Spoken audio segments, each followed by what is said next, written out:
아프리카인 이 흑인들의 차별이 물론 흑인들이 또 미국 현지에서는 이 동양인을 차별하고 뭐 홀대하는 경우도 있습니다만 우리나라 안에서 이 아프리카인들의 삶은 그야말로 밑바닥입니다. 제가 알기로는 우리나라의 이 등록 외국인이 약 125만 명, 인구 비례로는 2.4% 정도 되는데요. 이 가운데 흑인이 많지는 않습니다. 굉장히 적습니다. 18,322명 지난 4월 기준이었었는데요. 이 정도고 이 가운데서 이제 등록된 외국인이라고 하면 전화번호와 주소가 등록되어 있는 사람 이런 사람들이고 이게 안 돼 있는 제대로 취업 비자가 없는 사람들이 많이 있습니다. 비자 없는 사람들이 제가 알기로는 한 6, 7천 명쯤 되는 걸로 알고 있는데요. 흑인들이 네. 굉장한 천시를 받고 있는 것이죠. 또 심지어는 이 사람들은 노동자니까 그렇다 치지만 유학생들의 경우도 대부분은 동남아라든지 북아프리카, 남미 쪽입니다. 거의 그 백인들은 거의 많지 않은데 한 그 남미 유학생의 고백입니다. 한국에 와서 유학 생활을 시작을 했는데 1년 동안 나는 투명 인간이었다. 아무도 나에게 눈인사조차 건네는 사람이 없었다. 나를 반겨주는 사람은 우리 기숙사 경비 아저씨밖에 없었다. 이런 고백을 합니다. 이런 인종차별이 아주 심각하다는 얘기인데요. 그 인종차별에 대한 뭐 데이터라든지 어떤 그 조사가 좀 있죠, 정 목사님. 예, 그 실제로 현재 그 하여튼 취업을 했거나 하여튼 뭐 잠시 여행을 왔거나 어쨌든 현재 우리나라의 그 외국인으로서 이렇게 체류하는 숫자는 250만으로 그렇게 추정을 하고 있습니다.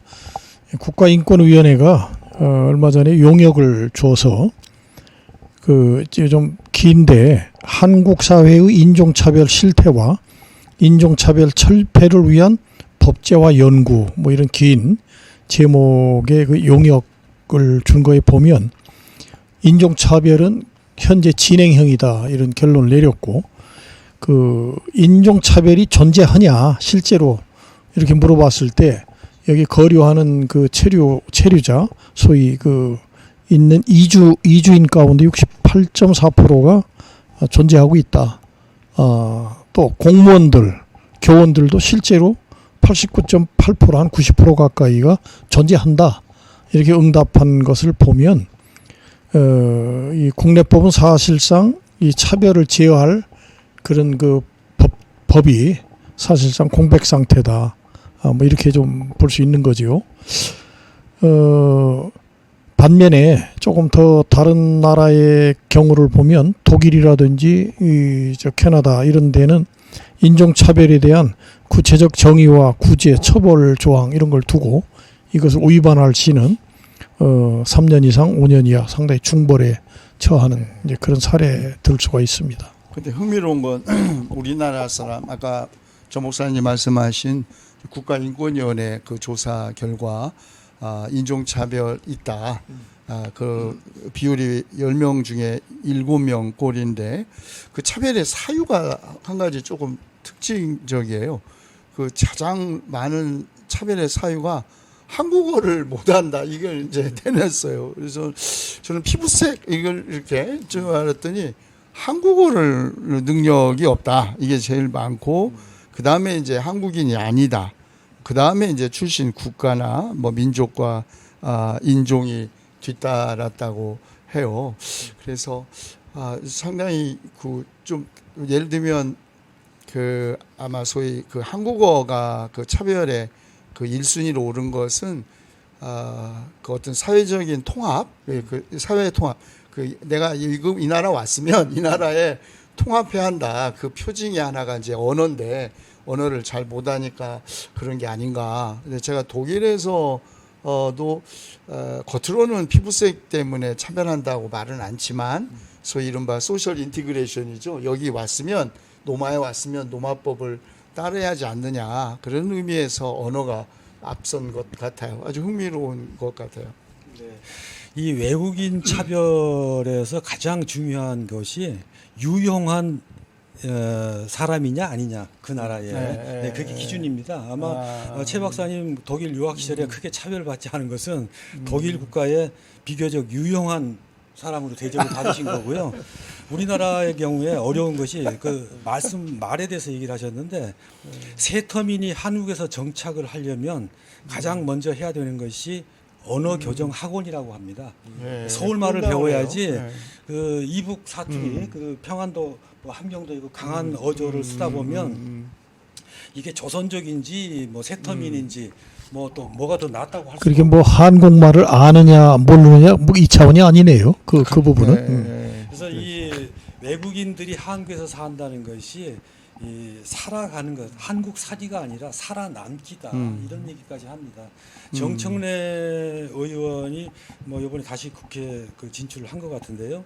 2014년에 이주 아동법이라는 것을 발의를 했습니다. 무슨 얘기인가하면 앞서 우리 정 목사님 그 250만 제 외국인들 등록 외국인은 그 절반입니다. 125만 정도 되는데 그럼 무슨 얘기인가 하면 125만은 등록이 안 됐다는 얘기거든요. 이 사람들이 한국에서 자기도 살기가 어렵지만 살다가 자녀를 출산했다. 그 자녀는 어디냐는 거죠. 네. 우리나라는 아시다시피 그 속인주의, 속인주의를 택하고 있지 않습니까?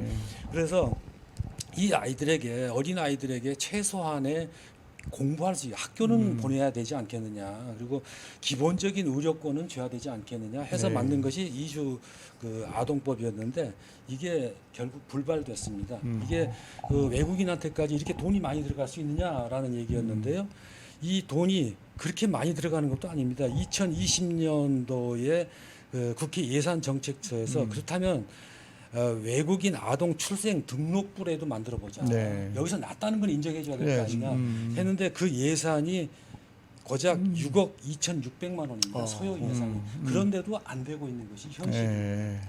원래 그 이 인종 차별 이 철폐에 대한 거는 유엔이 이미 저 1965년에 그 협약을 채택을 하고 우리나라는 1978년도에 가입을 했습니다. 그런데 실질적으로 그냥 선언 정도였지 이것이 안 지켜질 경우 꼭 지켜야 될 경우를 이렇게 세세하게 규정한 어떤 법적 제정이 아직 안 됐다는 거죠. 이런 면에서 이 포괄적 차별금지법 입법이 대단히 시급하다. 이제 그런 말씀을 좀 드릴 수 있겠습니다. 네. 그